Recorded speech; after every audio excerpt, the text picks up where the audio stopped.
There's a storm coming. Hey you geeks! Chapters 1 and 2 of Wind and Truth have dropped on the internet, and here I see Sanderson building that impending sense of betrayal for Team Radiance. I have my suspicions, but we won't know for sure until we figure it out scientifically. It seems Sanderson has slipped in a few new revelations from what he read us in the past that significantly changes the context of these chapters, which I will now dive into with my reactions and off-the-cuff theories. Full spoilers ahead. Clarification.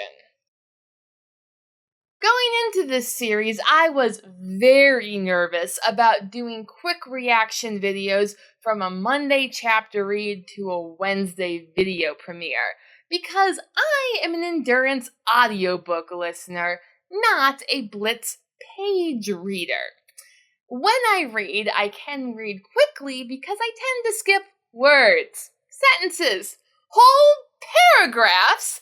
As many of you notice, I missed the very paragraph where Vasher was named to be Gavilar's source for the anti-void light. And that's just embarrassing. Shame. Shame. So, I've enlisted a friend to help me read these pages and ensure that they say what I think they do going forward. Now that I've confirmed that Vasher is in fact the named anti-void light bringer, I will raise pages and add... I fart in your general direction! Oh well, I still think it'd be neat if Rushur and Rushu were the same Khandra. Moving on. Knights of Wind and Truth. In previous Q&As, Sanderson has alluded to an in-world text called Knights of Wind and Truth that now is taking center stage as the epigraphs of Day, not part, Day 1 of Wind and Truth. While I am glad that we are spared the YA/romance title sounding name of Knights of Wind and Truth, I'm glad the in-world archive got their own Ketek of chapter initials. Although Roshar is known to have in-world romance novels, this does not sound like one of them. Rather, it sounds like some sort of autobiography. I should have known I was being watched. All my life, the signs were there. From Knights of Wind and Truth, page 1. Raising the question now. Yes, I've confirmed this is still a question. To be or not to be, that is the question. Who is the author? It seems like Sanderson is just baiting theory crafters, putting this in front of a Kaladin perspective, and then adding lines like this in Kaladin's POV. All through his life, the wind had been there. He knew it like he did his hometown, or his family. So I think Kaladin is a definite candidate, though at the moment, he's illiterate. Not that it stopped Dalinar from writing Oathbringer. And Kaladin has ways of learning to read.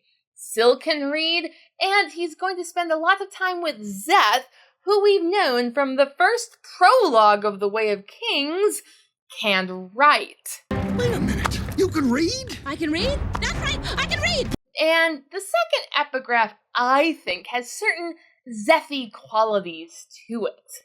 I first knew the wind as a child, during days before I knew dreams. What need has a child of dreams or aspirations? They live and love the life that is. Children knowing dreams, eh? I dreamed that in the fields one day, the corn gave me a sign. Very, very strong Szeth-y vibes here for me. Not to mention, Szeth has in Oathbringer mentioned to Sword Mimi that he once heard something spren-like as a child. I knew a voice like yours once, Sword Mimi. The whispers? No, a single one, in my mind, when I was young. Szeth shaded his eyes, looking across the glistening lake. I hope things go better this time. Now that I pull this quote into the new context of Wind and Truth, maybe that voice was not the average Radiant Spren I certainly thought it was before. As for the question of authorship, who's to say that it's a solo author? Dalinar and Yasna are currently co-writing Oathbringer, not to mention Novani and Raboniel co-wrote Rhythm of War. Sanderson's got a thing about the buddy system, for which I blame the Boy Scouts. Anywho, perhaps Kaladin and Szeth are co-writing this together, without undertext, as they would be two men, or perhaps the Shin don't even use undertext because they aren't Vorin. On the topic of possible not Vorin authors, I've seen theories of Yezrian or Nail, and I sort of like the idea of an ancient storytelling of a Windrunner type or Skybreaker type, or both, that parallels and contrasts with Kaladin and Szeth's story that we're reading today. I feel what's to happen. All happened before. Kaladin is happy? I feel somewhat conflicted about Kaladin's happy opening with his family. Of course, I want to see him play with baby Orodin and get fed by his mother and even make peace with his father. But here's the thing about stories, they never end with the protagonist being in the same place where he or she began. If not physically, then at least emotionally. So if Kaladin is feeling good, borderline great at the beginning of Wind and Truth, I'm not expecting him to get any happier than he is right now. I'm feeling happy, which is a big deal for me. So yes, I feel like this happy beginning pretty much guarantees Kaladin a tragic ending. Again. I'm much more comfortable with Shallan's opening, as she is okay, but has a clearly broken relationship with Testament that she can work to repair as the story goes forward, in a positive change of her status quo. Though comfortable is a relative term, this is the final book in an arc for Sanderson, so no character is safe. This is getting out of hand. Now there are two of them. It's taken 5 books, but it seems like Sanderson is finally giving Kaladin an archetypal classic call to adventure from a primeval divine force of nature. If you build it, he will come. On one hand, it seems like this sort of thing has been happening since The Way of Kings in the Slave Wagon when Syl called Kaladin by name. But I haven't been too worried about it because the ancient primeval divinity was Syl, and she's nothing to worry about, right?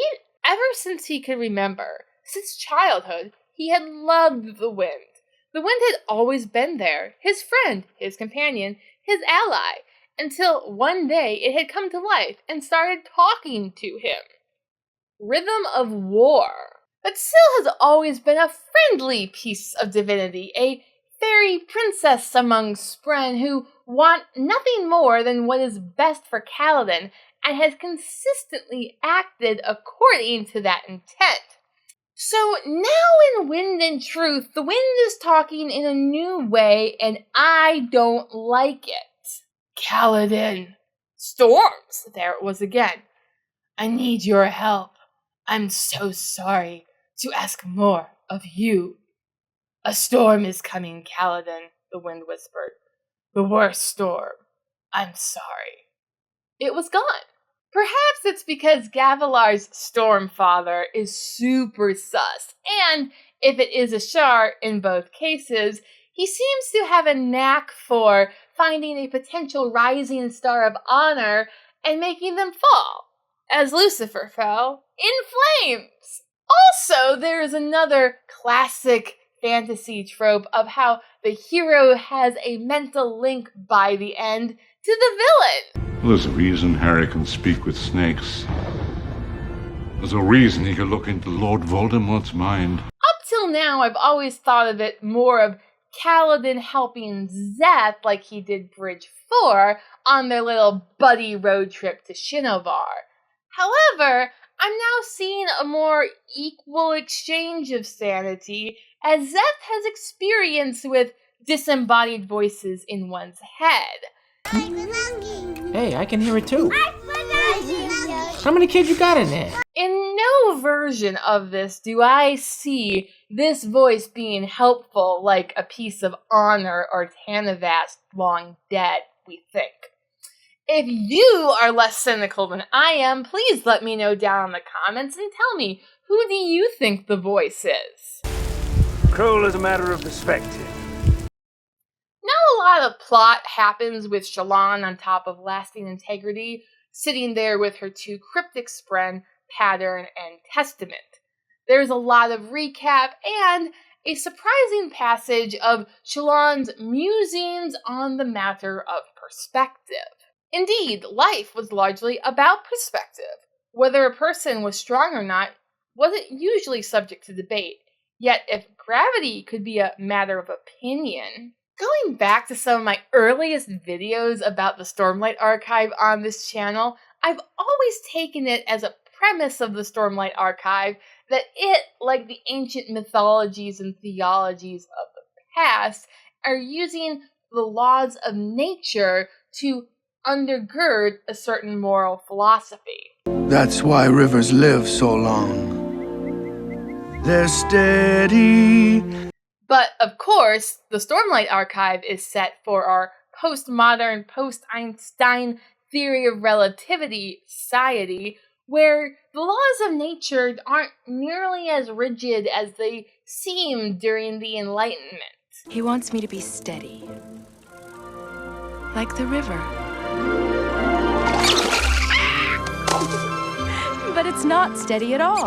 So it seems like Shallan's perspective is set up to most directly answer the meta questions of what to do when what is right and what is wrong seems so relative or a matter of perspective. Shallan's perspective, skewed as it has been, has led her to almost betray everything she held dear, while previously allowing her to be radiant, save her brothers and all of Phelan's city at the same time. So I look forward to her sorting out when up is up, or when up is... Now up is down. Battle of the War Camps! I can almost taste the sweet, sweet confirmation that the final battle will take place at the war camp, as Lirin reported Dalinar saying. In fact, he fears the enemy might push harder to capture ground in the Unclaimed Hills and the Frostlands. Apparently, per the agreement, whatever each side holds when the deadline arrives, that's what they get to keep. What lies right in between the Unclaimed Hills and the Frostlands? Minas Tirith, City of Kings. I won't pour celebratory libations quite yet, but ooh, I'm so ready for this! The bond strengthens. Lastly, it appears that Syl has started to sometimes take herself more seriously. Syl got Oridon twirly, then left him dizzy with a few blocks as a distraction. She popped to human size again and flopped onto her back next to Kaladin and Hesina, her face coated in approximation of sweat. He noticed a new detail. Syl's Hava was missing the long sleeve that would cover the safe hand, and she wore a glove. It surprised him that Syl was wearing one, though. She never bothered before. "How do small humans keep going?" Syl said. "Where does their energy come from?" Now, Syl is a spren, therefore incapable of sleep, so her expressing fatigue is quite strange and quite new. Now, I don't think it's anything nefarious like the drowsiness Spren express when their radiants are close to breaking their ideals. Rather, I think this is just Sanderson giving us examples of her adopting human mannerisms as the bond gets stronger, just as Kaladin in these chapters is adopting certain Spren mannerisms, floating when he feels like it in these chapters, and deciding to sit on air rather than stone. All of these things Sanderson uses to show rather than tell that the bond has changed his two leads. And in Scylla's case, it's changing her to be more and more of a woman. Life's lovely when you're a woman like me. And Kaladin is noticing. She'd never truly been childlike, despite her sometimes mischievous nature, and her chosen figure had always been that of a young but adult woman. Girlish at times, but never a girl. In uniform, with her hair up and wearing that glove on her safe hand, she seemed more mature. He's just a boy, and I'm just a girl. Can I make it any more obvious? Now, I don't ship Silladin, but as I mentioned in my mission theory video, the question of Spren mating with humans has been raised and yet to be thoroughly examined in the Stormlight Archive to date. Now, some of you in the comments kindly pointed me towards the word of Brandon indicating that the Natin people are descendants of humans and Aemeans like Axes, which is very helpful. However, I am not ruling out the theory that Aemeans like Axes are actually physical manifestations of the moons themselves. After all, there's not very many of them. So, now as we dive into the secrets of Ba Adam Mistram as alluded to in Shallan's segment, it seems like the question of Spren mating with humans is going to become possibly very plot relevant very soon. And are you ready for it? Either that or Scylla's totally gonna die this book. Let me know your thoughts down in the comments. Like, share, and subscribe if you want to see more. Thanks for watching. Bye!